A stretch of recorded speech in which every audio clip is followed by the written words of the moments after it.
الشيطان الرجيم بسم الله الرحمن الرحيم الصلاة والسلام عليك يا سيدي يا رسول الله وعلى آلك وأصحابك يا سيدي يا حبيب الله الصلاة والسلام عليك يا سيدي يا رسول الله وعلى آلك وأصحابك يا سيدي يا نبي الله الصلاة والسلام عليك يا سيدي يا رسول الله وعلى آلك وأصحابك يا رحمة للعالمين صلی اللہ علیہ وسلم۔ تمام تعریفیں، سب طرح کی تعریفیں اللہ ہی کے لیے ہیں۔ تمام تعریفیں، سب طرح کی تعریفیں رب کائنات ہی کے لیے ہیں، جس نے آدم علیہ السلام سے مخلوق کو پیدا فرمایا، اور درود ہو، سلام ہو اس ذات عالی پر، اس ذات پاک پر جنہیں اللہ تبارک تعالیٰ نے سب سے پہلے پسندیدہ بنایا۔ وہ میرے آقا و مولا ہیں، وہ میرے مرشد پاک کے آقا اور مولا، وہ ہم تمام غلاموں کے آقا اور مولا، وہ اس کائنات کے مرکز اور خوبصورتی کے تخت پر جلوہ فرما ہے۔ وہ اس کائنات کے مرکز اور خوبصورتی کے تخت پر جلوہ فرما ہے۔ وہ تمام انبیاء علیہ السلام پر آخری مہر ہے۔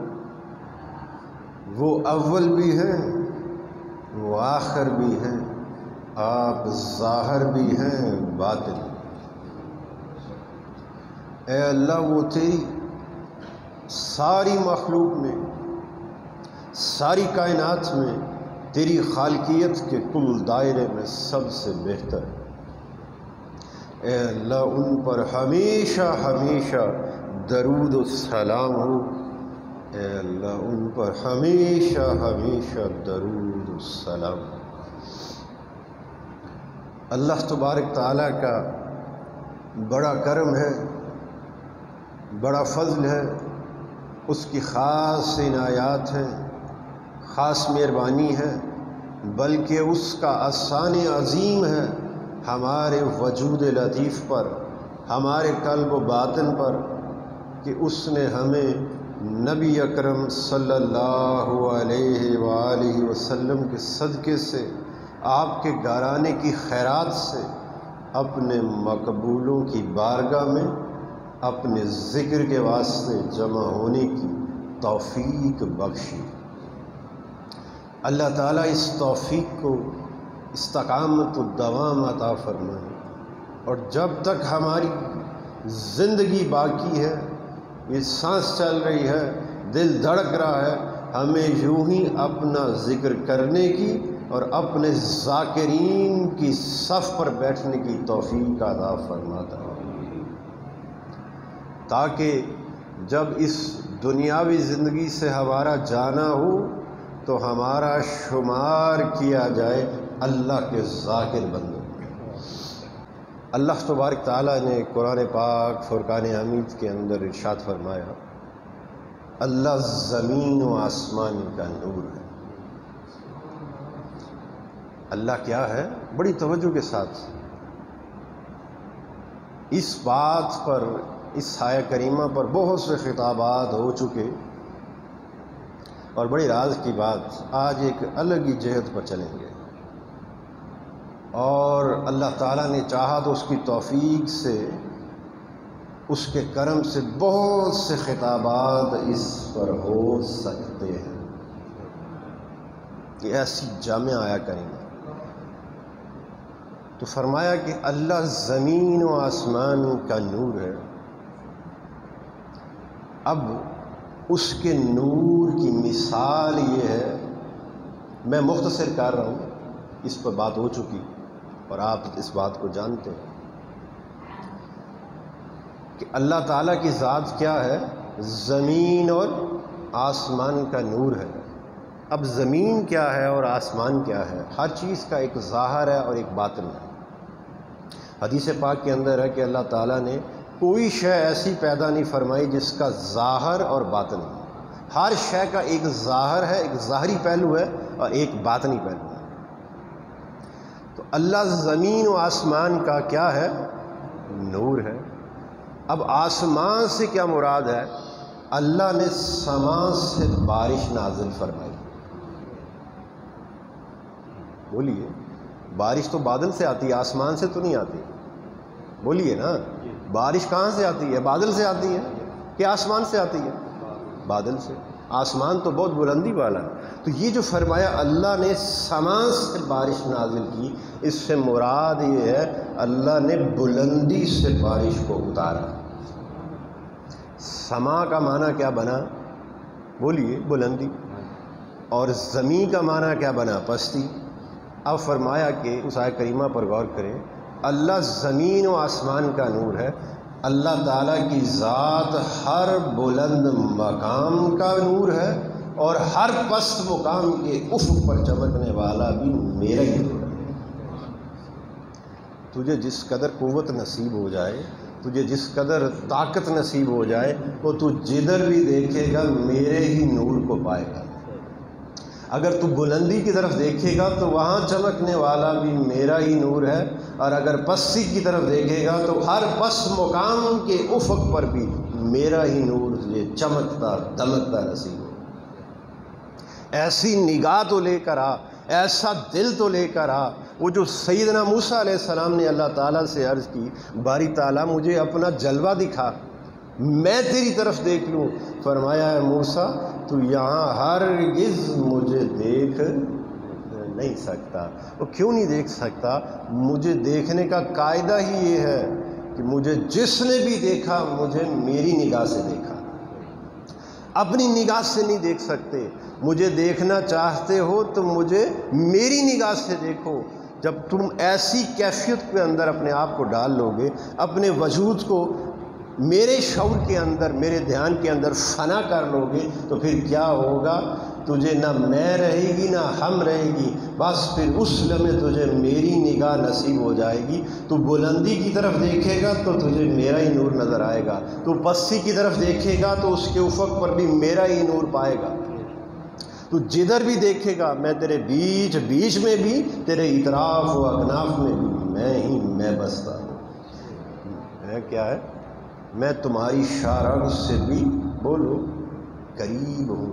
وہ تو تیری شارگ سے بھی قریب ہے، پر تجھے دکھتا کیوں نہیں؟ کیونکہ تو اسے اپنی نگاہ سے تلاش کرتا ہے، اور جس نے اسے رب کی نگاہ سے تلاش کیا اسے اپنے بیچ بیچ میں بھی پا لیا، اپنے اطراف و اکناف میں بھی پا لیا۔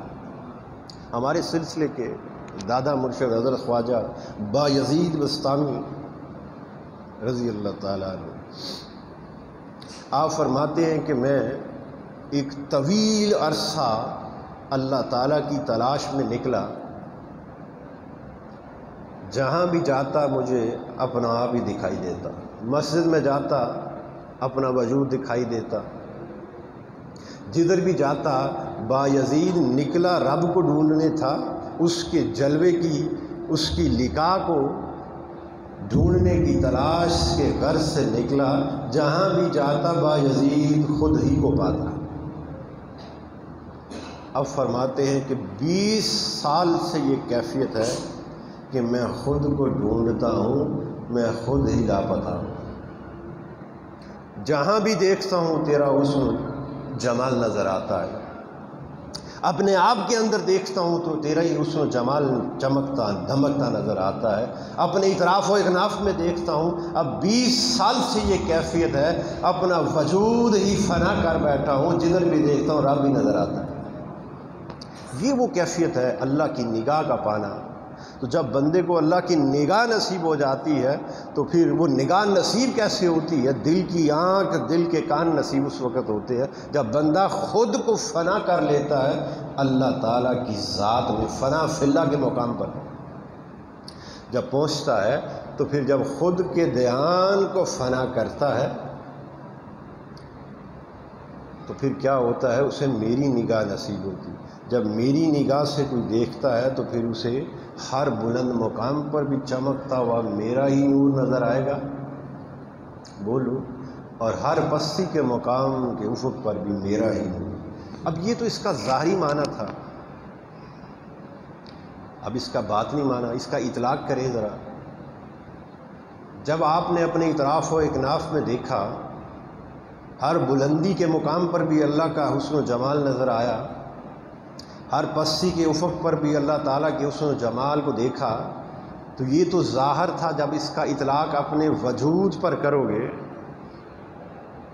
اطراف و اکناف میں تو پا لیا، اب جب وجود کی طرف دیکھو گے تو وہاں رب کو تلاش کرو، تو فرمایا جب قاعدہ وہی رہے گا، میں زمین و آسمان کا، بولو، بلندی اور پستی کے افق کا نور ہوں۔ جب اپنے وجود کی طرف دیکھیں گے تو آپ کے وجود میں بھی ایک بلندی ہے اور ایک پستی ہے۔ یہ جو ہمارا بشری وجود ہے یہ مٹی سے بنا، میری بات کو سمجھ رہے ہیں؟ کس سے بنا؟ مٹی سے۔ اب اس مٹی کا تعلق کہاں سے ہے؟ آسمان سے ہے، زمین سے ہے؟ بولیے، زمین سے ہے۔ تو ہمارے وجود ظاہر کا تعلق زمین سے ہوا، یعنی پست مقام سے، اور ہمارے دل کا وہ جو مقام روح ہے اس کا تعلق آسمان سے، کیونکہ روح آسمان سے آئی ہے۔ وہ جو ہمارے اس بشری وجود کے اندر روح بستی ہے، مقام قلب ہے، مقام سر ہے، خفی ہے، اخفا ہے، وہ سارے احساسات جو ہیں، وہ ساری کیفیات جو ہیں، وہ فرمایا وہ تیرے وجود کا سما ہے۔ اب جب تو اپنے وجود کے پستی کے مقام پر مجھے تلاش کرنا چاہتا ہے، اس کے افق پر میرے نور کو تلاش کرنا چاہتا ہے، میرے حسن و جمال کو تلاش کرنا چاہتا ہے، تو وہ تجھے اس لمحے نصیب ہوگا جب تو شرعی احکامات کا پابند ہو جائے گا۔ آپ شریعت کے پابند ہوں۔ جب انسان شریعت کا پابند ہوتا ہے، ابتدائی قاعدے میں نماز پڑھتے ہیں، زہد و ورع کو اپناتے ہیں، اور ہر اس کام کو ترک کر دیتے ہیں جس سے اللہ تعالیٰ نے ناپسند فرمایا ہے، اور ہر اس کام کی طرف لپکتے ہیں جس سے اللہ راضی ہوتا ہے، تو پھر فرمایا ایسی کیفیت جب تجھے نصیب ہو جائے گی تو پھر تیرے وجود پر جو چمکے گا وہ میرا نور ہوگا، اور اس کے نتیجے میں تو صاحب شریعت بن جائے گا۔ میں بڑی خاص بات کر رہا ہوں۔ پھر آپ اپنے من کے اندر دیکھیں، فرمایا جب من پر، یعنی تیرے وجود کے بلند مقام پر میرا نور چمکے گا تو پھر کیا ہوگا؟ اس کے نتیجے میں انوار طریقت پیدا ہوگی، انوار طریقت جنم لیں گے، اور پھر جسے انوار طریقت نصیب ہو جاتے ہیں تو وہ حقیقت کو پا لیتے ہیں۔ جسے ایسی قوت نصیب ہو جائے، جسے دل کی آنکھ نصیب ہو جائے، دل کے کان نصیب ہو جائے، وہ پھر حق کی پہچان سے عاری نہیں رہتے، وہ حق کو سنتے بھی ہیں، وہ حق کو دیکھتے بھی ہیں، وہ حق کو محسوس بھی کرتے ہیں، وہ حق کو سنتے بھی ہیں۔ وہ تیری عقل سے باہر ہوں، تیرے سوچنے سمجھنے سے باہر ہوں، مگر میں تیرے دل میں آ جاتا ہوں۔ اے بندے، میں تیری سوچ میں نہیں آ سکتا، تیری عقل سے بالا تر ہوں، بلند ہوں، مگر میں آتا ہوں تو بندہ مومن کے دل میں آ جاتا ہوں۔ تو جب انوار طریقت پیدا ہوتے ہیں تو فرمایا کہ وہ جو انوار طریقت تھے وہ تیرے وجود کے بلند مقام پر چمکنے والا نور میرا ہی حسن و جمال تھا۔ جب تیرے وجود کے من پر، تیرے وجود کے بلند مقام پر، سما پر جب میرا نور چمکے گا تو پھر تجھے کیا؟ دل کی آنکھ، دل کے کان نصیب ہو جائے، فنا فی اللہ کا مقام نصیب ہو جائے گا۔ پھر تو جس سمت بھی دیکھے گا تجھے میں ہی میں نظر آؤں گا۔ اب اسے سمجھنے کے لیے حرف عام میں لے آئیں۔ سیدنا موسیٰ علیہ السلام نے جب عرض کی باری تعالیٰ مجھے اپنا جلوہ دکھا، میں تیری طرف دیکھوں، اللہ پاک نے کیا کیا؟ ایک تجلی پھینکی. بول نہیں، یہ واقعہ جانتے ہیں نا سارے. ایک تجلی پھینکی. جب وہ تجلی پھینکی تو آپ بے ہوش ہو گئے. ایسا ہی ہے. اور جب ہوش آیا تو اس سے پہلے کی کیفیت جاتی رہی. پہلے کیا فرماتے تھے؟ اے پروردگار مجھے اپنا جلوہ دکھا، میں تجھے دیکھ لوں. جب ہوش دوبارہ دیا گیا، ایک کیفیت کو جاتی رہی، ایک کیفیت آتی رہی. جب دوسری کیفیت میں اٹھایا تو پھر نہ مجھے رہا نہ میں رہا، فقط پکار اٹھے پاک ہے تو. یہ وہ راز تھا کہ وہ انوار طریقت جب جنم لیتے ہیں تو پھر بندے کا میں بھی ختم ہو جاتی ہے، ہم بھی ختم ہو جاتا ہے. بندے کی اپنی پہچان رہتی ہی نہیں. تو فرمایا کہ اس وقت وہ پہچان، وہ کیفیت باقی تھی. مجھے دکھا میں تجھے دیکھ لوں. فرمایا مجھے دیکھنا چاہتے ہو تو مجھے اور میں کو ختم کرنا ہے. مجھے جس نے بھی دیکھا ہے، میرے حسن و جمال کو جس نے بھی تکا ہے، جس نے بھی مشاہدہ کیا ہے، اس نے مجھے اور میں سے نکل کر کیا ہے. تو وہ بے ہوشی طاری فرمائی اور وہ ہوش عطا فرمایا کہ پھر اللہ تعالیٰ کے حسن و جمال کو ایسا تکا، ایسی تجلی پڑی آپ کے چہرہ اقدس پر، ایسا حسن و جمال اللہ تعالیٰ کے حسن و جمال کے فیض سے، براہ راست فیض سے آپ کو نصیب ہوا. جب واپس آئے تو فرماتے ہیں کہ جو آپ کو دیکھتا اندھا ہو جاتا. سیدنا موسیٰ علیہ السلام، آپ کے چہرہ اقدس پر ایسا حسن و جمال آ گیا اللہ کو تکنے کے بعد، جو آپ کو دیکھتا بول لیں اندھا ہو جاتا. آپ پردہ کرنا شروع ہو گئے. آپ کی جو زوجہ تھی، انہیں جب پتہ چلا اس واقعے کے بارے میں کہ جو آپ کو دیکھتا ہے وہ اندھا ہو جاتا ہے اور آپ اپنا چہرہ ڈھک لیتے ہیں، ڈھکا ہوا تھا، عرض کرنے لگی اے موسیٰ تھوڑا سا ہٹا تو صحیح میں دیکھوں بھی گل کی ہے، بھی تم مچی دی ہے جڑا دیکھتا ہے اندھا ہو جاتا ہے. آپ فرمانے لگے نابینا ہو جاؤ گی.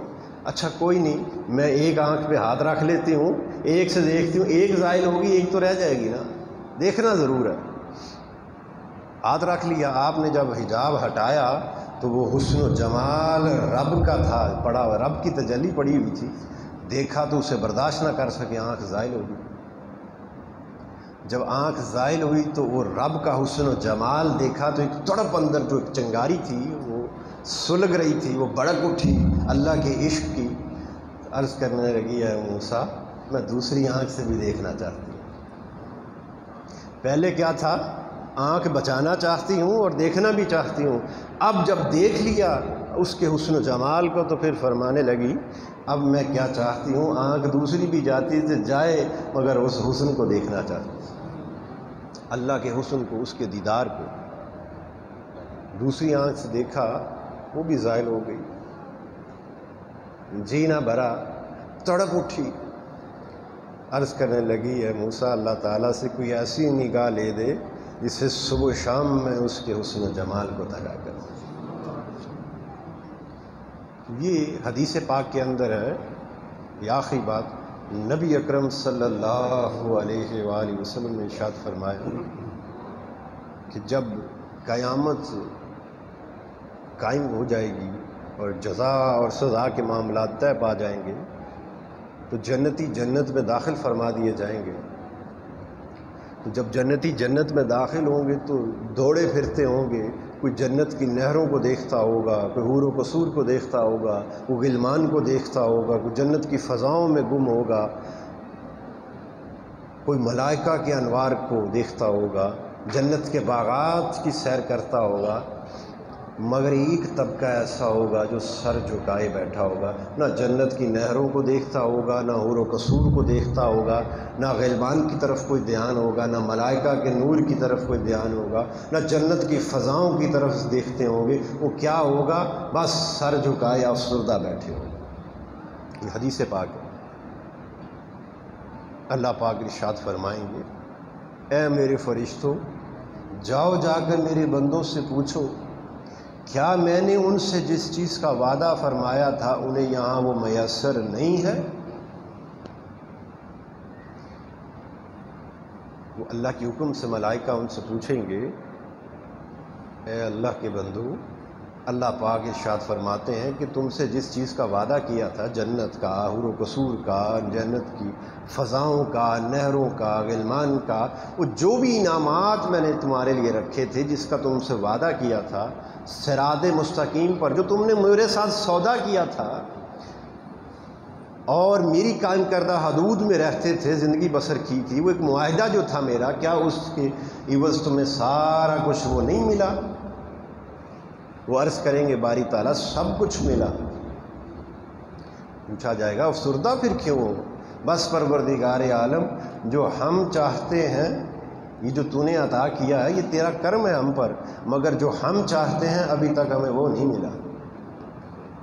یہ جنت تیرے جنت کے طلبگاروں کو مبارک ہو جو تجھ سے جنت مانگا کرتے تھے۔ پروردگار یہ جنت ان کو مبارک ہو، ہم نے تو تجھ سے جنت مانگی ہی نہیں، تو نے عطا کی، یہ تیرا کرم ہے، مگر ابھی تک وہ نہیں ملا جو تجھ سے مانگا کرتے تھے۔ اللہ پاک فرمائیں گے یہ مکالمہ مخاطبہ تو دیکھو ذرا، فرمائیں گے ان سے پوچھو کیا مانگتے تھے؟ پروردگار ساری زندگی تیرے حسن و جمال کا، تیرے دیدار کا، تیری شوق لقاء میں بڑکتے رہے ہیں، تیرا دیدار ابھی تک نہیں ہوا۔ تجھے دیکھنا چاہتے ہیں، تیرا دیدار چاہتے ہیں، ہم نے تو تجھ سے جنت مانگی ہی نہیں، حور و قصور مانگے ہی نہیں، غلمان مانگے ہی نہیں، یہ اخروی نعمتیں تجھ سے طلب کی ہی نہیں، یہ انہیں مبارک ہوں جو تجھ سے طلب کیا کرتے تھے۔ ہم نے تو جب بھی تجھ سے مانگا تیرا حسن مانگا، تیرے دیدار کو مانگا، تیری لقاء کو مانگا، وہ نہیں ملا ابھی تک۔ فرمایا ان کی یہ عرض سن کر اللہ تعالیٰ کی حدیث پاک کے الفاظ ہیں، اللہ تعالیٰ کی ذات جلال میں آ جائیں گے اور حکم دیں گے اے میرے فرشتوں، ان کے اور میرے درمیان سے حجابات کو ہٹا دو۔ فرمایا حجابات ہٹا دیے جائیں گے، وہ بندے رب کو تکتے ہوں گے، رب بندوں کو تکتا ہوگا۔ حدیث پاک کے اندر ہے کہ جنت میں کوئی جنتی ایسا نہیں ہوگا جسے اللہ کا دیدار نصیب نہ ہو۔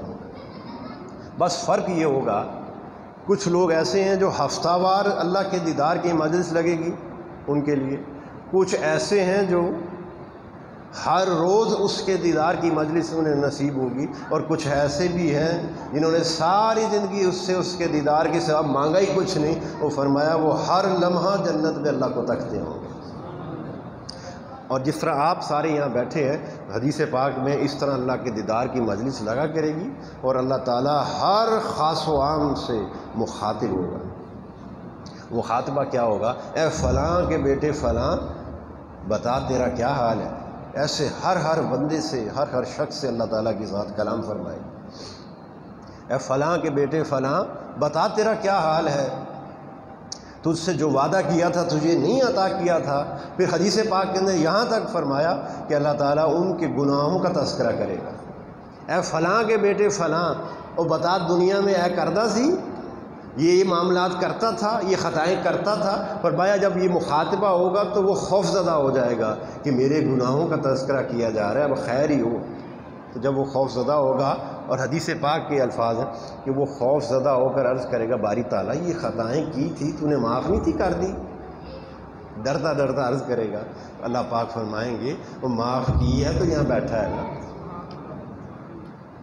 تو فرمایا اس طرح ہر بندے سے اللہ تعالیٰ کی ذات براہ راست کلام فرمائے گی۔ تو کوئی جنتی ایسا نہیں ہوگا جسے اللہ کا دیدار نصیب نہ ہو، اللہ سے مخاطبہ نصیب نہ ہو، وہ اللہ سے باتیں کریں گے، اللہ کو تکا کریں گے۔ پھر فرمایا کہ جب وہ مجلس سے جدا ہوں گے، وہ جو بات سیدنا موسیٰ علیہ السلام والی اس کو ذہن میں رکھیے گا محرک، جب وہ اللہ کے دیدار کی مجلس سے جدا ہو کر اپنے گھروں میں جائیں گے تو ان کی بیویاں انہیں کئی دن تک پہچانیں گی نہیں۔ اللہ کے حسن و جمال ان کے چہروں پر ہوگا کہ ان کے چہرے نظر ہی نہیں آئیں گے، ایسا نور چڑھا ہوا ہوگا۔ ایک دن، 2 دن، یہ میں حدیث پامن حدیث کے الفاظ بتا رہا ہوں، 1 دن، 2 دن، 3 دن، 4 دن گزر جائیں گے، وہ نور آہستہ گھٹتا جب وہ کم ہوگا تو پھر ان کی بیویوں کو ان کے چہرے نظر آئیں گے۔ ایسا وہ نور اللہ کا چڑھا ہوا ہوگا۔ اور ہمارے سلسلہ نقشبند کے بزرگ حضرت خواجہ بایزید بستامی رضی اللہ تعالیٰ، آپ فرماتے ہیں کہ ایک قسم ایسی بھی ہوگی جو ہر لمحے اللہ کو تکتی ہوگی، اور اگر ایک لمحے کے لیے بھی ان پر اللہ کے دیدار کو روک دیا جائے تو وہ جنت سے ایسے پناہ مانگتے پھریں گے جیسے جہنمی جہنم سے مانگتے ہیں۔ پروردگار سانو جنت نہیں چاہیے، سانو اس جنت کو کٹ دے، سانو تو تیرا دیدار چاہیے۔ یہ اللہ کے عاشق بندوں کی، اللہ کے حسن و جمال کی طلب میں زندگی بسر کرنے والوں کی، اللہ کے ذاکر بندوں کی یہ فضائل و برکات ان کو نصیب ہوں گے۔ یہ آخری حدیث پاک چونکہ اس کی مطابقت سے ہے، نبی اکرم صلی اللہ علیہ وآلہ وسلم نے ارشاد فرمایا، قیامت کے دن اللہ تعالیٰ کی ذات پاک حکم دیں گے کہاں ہیں وہ کفار،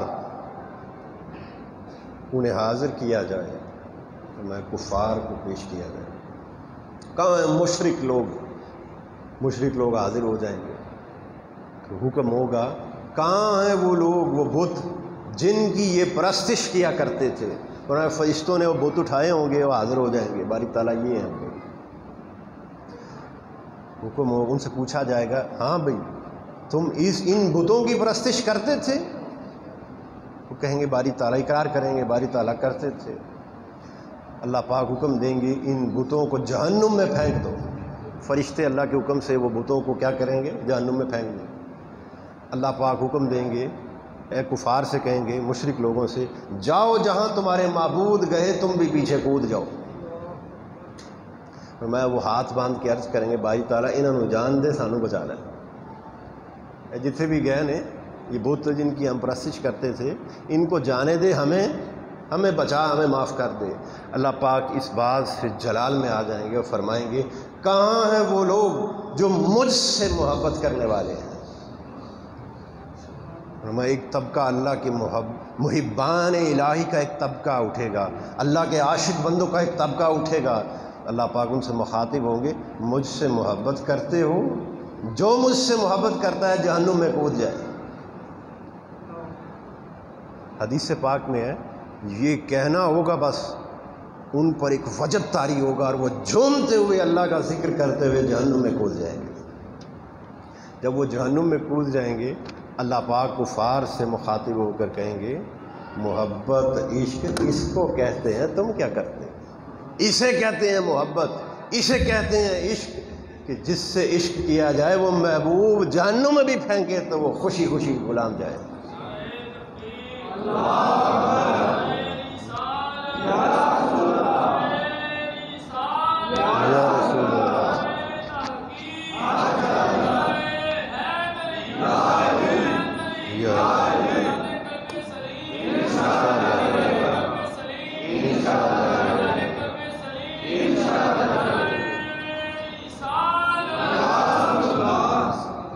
یہ اللہ تعالیٰ کے عاشق بندوں کا مقام ہے جو رب روز محشر کفار پر ظاہر فرمائے گا کہ جو مجھ سے محبت کرتے ہیں ان کا حال یہ ہے۔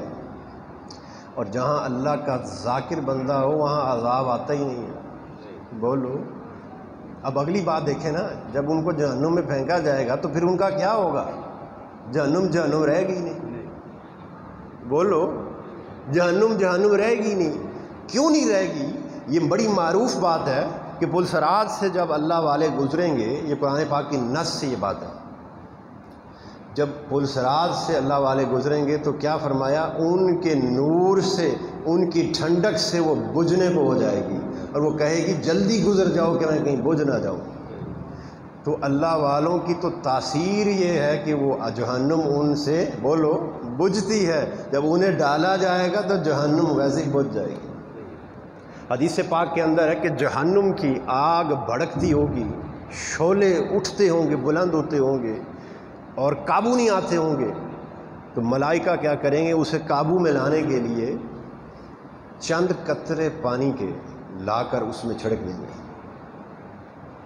جب چھڑکیں گے، میں بڑا مختصر بتا رہا ہوں، تو جب چھڑکیں گے تو فرمایا وہ آگ نہ گھٹتی، جو قابو میں نہیں آ رہی تھی وہ گھٹتی گھٹتی بس بجھنے کے قریب ہو جائے گی۔ دیکھنے والے عرض کریں گے باری تعالیٰ یہ چند قطرے پانی کیا ہے؟ اللہ پاک ارشاد فرمائیں گے یہ میری یاد میں رونے والے، گریہ و زاری کرنے والے میرے عاشق بندوں کے آنسو ہیں۔ اللہ کی یاد میں رونا، گریہ و زاری کرنا، سجدہ ریز ہونا، اس کی یاد میں رہ کر جو آنسو بہتے ہیں کہ نہیں، ایک رکت طاری ہوتی ہے، بولو۔ فرمایا وہ قطرے ایسے ہیں کہ جس سے جہنم بجھ جائے گی، اور جتنے وہ ذاکر بندہ جس کے آنسو سے جہنم بجھتی ہے، وہ ذاکر بندہ جب جھومتا ہوا جہنم میں جائے گا تو جہنم باقی رہ جائے گی۔ اللہ پاک سے دعا کریں، اے اللہ حضور علیہ الصلوۃ والسلام کے نالین پاک کی خاک پاک کا صدقہ ہمارے تمام صغیرہ و کبیرہ گناہ معاف فرما دے، ہماری خطاؤں کو درگزر فرما دے۔ اے اللہ حضور علیہ الصلوۃ والسلام کے نالین پاک کی خاک پاک کا صدقہ ہمیں قبر کے عذاب سے، محشر کے عذاب سے، صراط اور میزان اور قبر کی ہولناکی سے، موت کی سختی سے بچا دے، ہمارا خاتمہ ایمان پر فرما، ہمیں ان صالحین جیسی پاک پاکیزہ زندگی عطا فرما، اپنے مقربین جیسی عبادات و تسبیحات کرنے کی توفیق عطا فرما۔ اے اللہ حضور علیہ الصلوۃ والسلام کے نالین پاک کی خاک پاک کا صدقہ میرے مرشد پاک حضرت خواجہ میاں محمد کلب سلیم رحمۃ اللہ علیہ آپ کو دائماً اپنی رحمت کی جھولی میں، آپ پر دائماً اپنی رحمت کا صاحبان طرح رکھنا، آپ کو ہمیشہ حضور علیہ الصلوۃ والسلام کی آغوش غلامی قربت خاص میں کالی کملی کے سائے تلے رکھنا۔ صلی اللہ علی حبیبہ سیدنا محمد و آلہ و اصحابہ وسلم۔